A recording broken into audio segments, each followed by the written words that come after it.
Hey, welcome back to JG3 Reviews. My name is James, and here we like to explore the world of fountain pens, ink, and paper, and behind the scenes, coffee as well. Today it is going to be a fountain pen day, but not any of those pens. It's going to be this pen. This is the new Delta Spaccanapoli, a pen that is at the more affordable end of the Delta lineup. And I thought this would be an interesting pen to share here on the channel. I like to find pens that are affordable, and so when a pen company comes out with a new model that is at the more affordable range, even if it is maybe a little bit pricier than the average pen here on the channel, I like to share that with you when I can. So when I saw this one, I jumped on it. This is a first impressions review, and I can't wait to look over this pen, put it to paper, and see what Nino Marino's latest contribution to the pen world looks like. So how about we dive into the unboxing and check it out. And the box is really pretty straightforward. It has the Delta logo, name, tagline, and since date 1982, and that's about it. The packaging on this is pretty minimal, and that's okay because really, I don't need a whole lot of packaging. I want the pen to be a nice presentation, and I think this, with its faux alligator finish, is kind of cool. Delta again with that double nib, Italy 1982. Just a simple box, but that makes a nice presentation. Open that up, and first we get information on its name. So it's called the Spaccanapoli, and this is all based on a street in Italy. And I tell you what, I will just tell you what it says in their own words. How about that? Spaccanapoli, one of the oldest and most iconic streets in Naples, Italy, is not only a place rich in history and culture, but also a source of inspiration for artists and creatives. From this breathtaking backdrop, our exclusive collection of writing instruments is born, each reflecting the essence and spirit of Spaccanapoli. These pens are not simple writing instruments, but true pieces of art designed to capture the lively atmosphere and unique hues of the city of Naples. You know, I don't always share that stuff with you, but I should. Somebody put a lot of work into that, and somebody's done kind of a neat graphic arts thing here with a map of the street there, and yeah, I like that. I'm kind of a font guy, and I like the font there as well. Make a cool bookmark. It does also come with this, which gives you more information about Delta as a company and what you should expect from your pen. And then we get to the pen itself. It is in a protective plastic sleeve. And all packaging aside, we now come to the pen itself, and check that out. This pen comes in, I believe, about a half dozen different colors, finishes, and things like that. This is the one that caught my eye the most. Can you imagine that? A blue pen caught my eye. Well, of course it did. The brown did as well. That one also looks quite good to me. But this has a little bit of kind of a golden brown in here as well. So, you know, I kind of got best of both worlds. The pen carries some recognizable Delta cues, but it is also a newer design. So let's start at the top. We'll work our way down as usual. And our first stop will be at the finial, which is a nice metal insert stamped with that two-nibbed Delta logo. Very nicely done inset there. And then we come to the clip with a roller. And what I notice about this roller is it's more rounded than in some pens. I mean, we've seen clips like this before. I've got like 3 here on the desk that have clips like this in different designs, and this one seems that the wheel is really nice and secure. The clip itself, of course, is stamped metal. It has enough spring for that roller to be able to go over fabric, no problem whatsoever, I don't think. And then we come down to a 2-ring trim band here at the base of the cap. One of those being that nice shiny metal finish, and the other is this kind of golden sandy colored, which I think, you know, if you're thinking like a beach, that would certainly be pretty, like with the blue of the water, the silvery black flecks within the material, looking like rocks coming up out of the water, and then you have the sand of the beach. It's really kind of a neat color scheme in this particular finish. I really, really like it.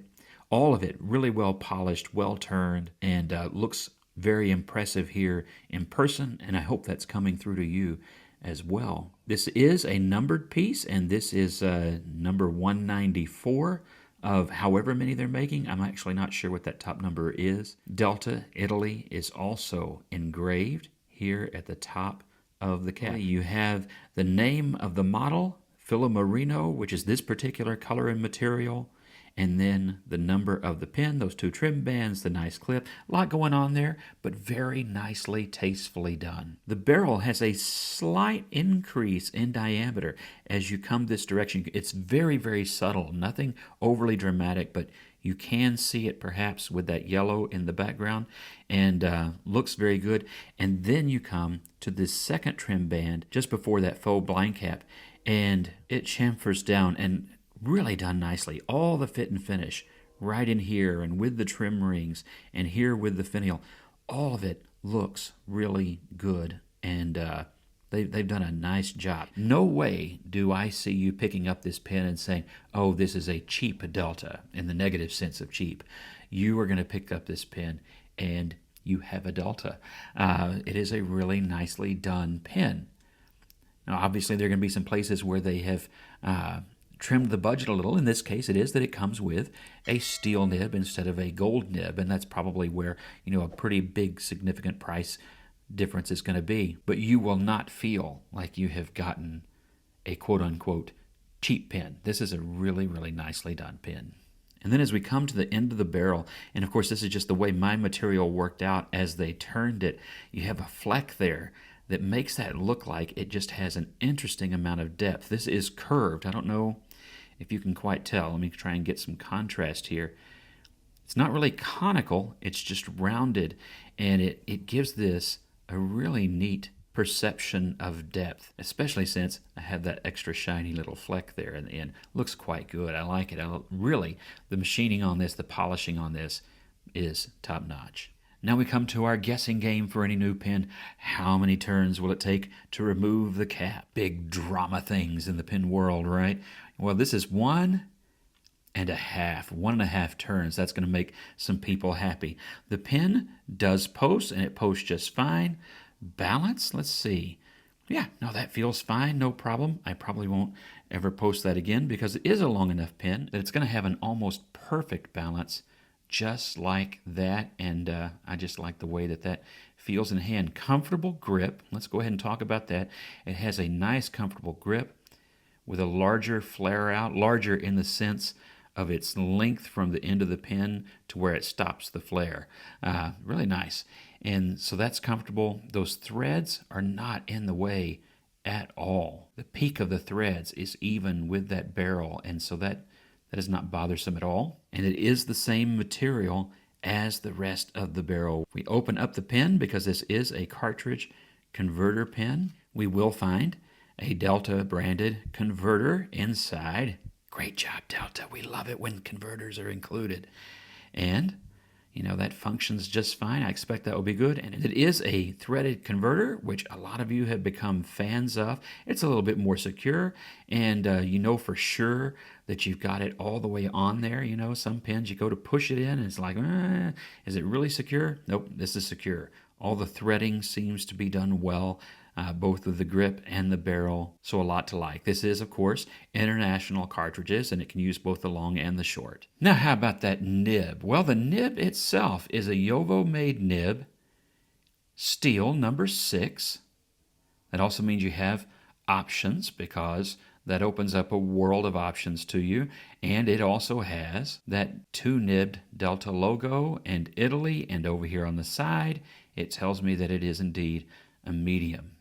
All right, here we have that Delta Spaccanapoli in Filomarino blue. And we might as well stay Italian for a second. Here is the Leonardo Momento Zero. And then a Visconti Mythos in that really nice brown resin that I really like. And some of you will now hear Big Bird singing one of these things is not like the others. This is the T&Z in Mystery Blue. I really like this material, and I think this was such a great pen for them to start with. So size-wise, what you see here is that this is a pen that has a really good diameter compared to the others. Probably most similar to the Momento Zero, but the feel is quite different. The design is quite different, but just in terms of diameter, it's going to be about like that. And I think you can see that this pen and its materials and its craftsmanship really holds its own against the competition here. And I do think that these pens would compete, although this is the least expensive of these first three pens. And I definitely think that this dark blue material holds its own against any of these pens and is really just striking. And it has the added detail of that kind of a goldish sand-colored material as part of the trim that I think adds a little bit more interest than just a little bit of metal here and there. So very, very nice touch there. All right, and I think I have those pretty much laid end to end, and this gives you a bit of a reference for size in terms of an unposted pen, which is more than likely how I would write with this pen. And it looks like it's pretty much the same length as that Visconti, pretty well identical length there. And here we have the pens in their posted lengths. I don't post the TNZ at all. It makes for a very, very long pen, and it posts a little bit loosely. All right, we've established it is a beautiful pen and beautifully made, but does it write beautifully? That is going to be the question. Now, again, the question is, does the pen write beautifully? Not whether or not I do. I don't think that way happened today. I have to say, this is going to be a distracting pen. Very good looking material. I really like the depth and color of these materials that are inside that acrylic. It's really nice.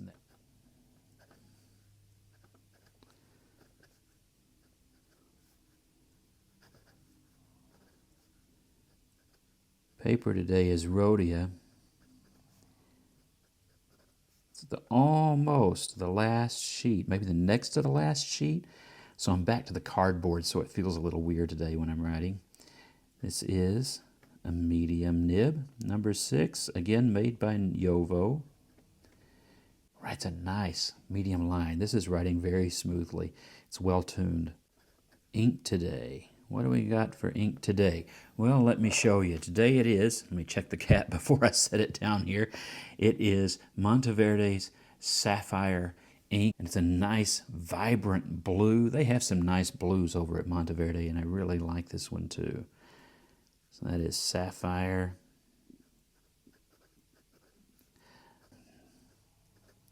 Check this for wetness now that I've yacked a little, and that's good. And while we're talking about wetness, let's try the reverse. I just forget this.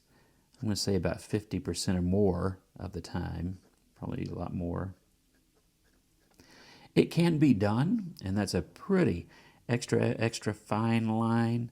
It was a little dry here at the start. I don't think it's ground for that, but you can get by if you need to.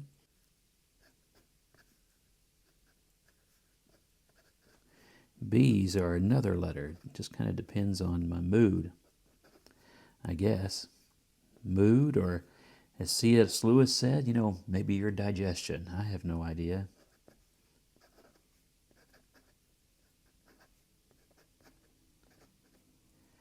That's writing really well.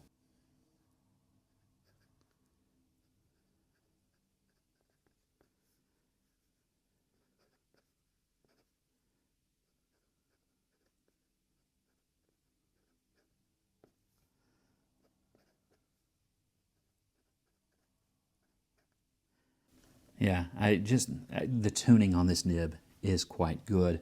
I have good experience with Jovo. I do like some other people in the pen hobby. I do wish there was more variety, and I wish there were more in-house nibs. But I have had good experience with theirs, so it's not a knock, it's not a complaint, and this one is tuned well, so I like that. Really, really nice. Let's do our speed test, see whether or not it can keep up. It certainly looks like, for all the world there, that it's going to. Ready? This is in real time. Oh yeah, you can hear that cardboard under the sheet, can't you? Just fine. I think that was probably me, and then there was nothing ever again. So very, very good in that regard.